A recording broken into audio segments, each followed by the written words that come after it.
Employers often overlook the aging worker, according to Katherine Ford, an employment lawyer with Sherrard Kuzz. HR Reporter recently met up with Katherine to talk about how companies can accommodate the aging worker. What are the advantages of hiring someone who would fall into the category of the aging worker? I think one of the advantages is simply that as we see labor shortages increase and a difference occurring in what our traditional workforce look like, there's advantages because you're accessing a whole different and larger labor market. And I think that that's probably one of the biggest advantages to targeting hiring practices to a mature workforce. How do you attract older workers? I mean, that's probably the million-dollar question. I think that from a recruitment perspective, people want to look at a broad variety of recruitment strategies. So certainly we're still using the social media and those types of things. We may want to look at some more traditional approaches as well to advertising in terms of newspapers and those types of things.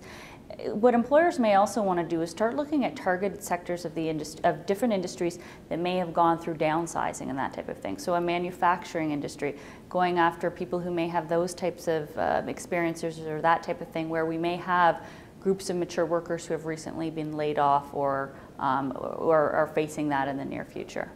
How do you retain them?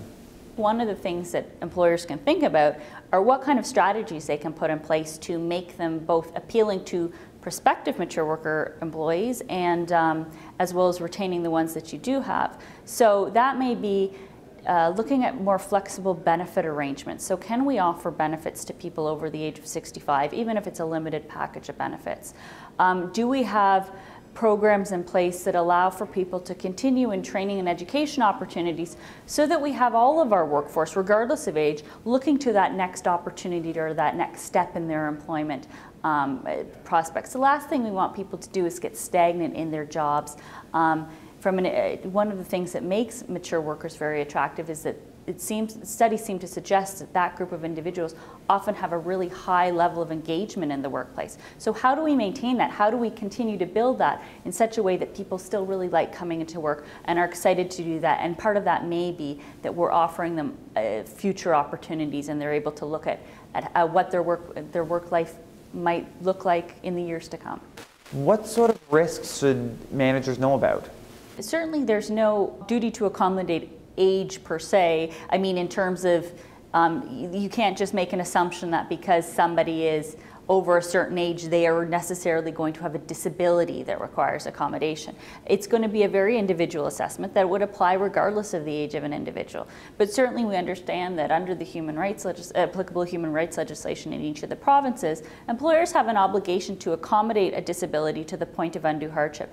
So again, I think the key in this is always flexibility. What can we do? What can we do to a position, or what modifications can we make to a role that will allow an individual to continue to be able to perform the essential functions of that job? And if the person's original job is not one that we can easily make changes to or provide accommodation to, or if the person's restrictions and limitations are such that they're not going to be able to perform the essential duties of a job even with accommodation, do we have other opportunities for them in the workplace that are going to meet with those physical restrictions and limitations? And again, that's really the same analysis we apply to any disability accommodation, regardless of the age of the worker that you're dealing with.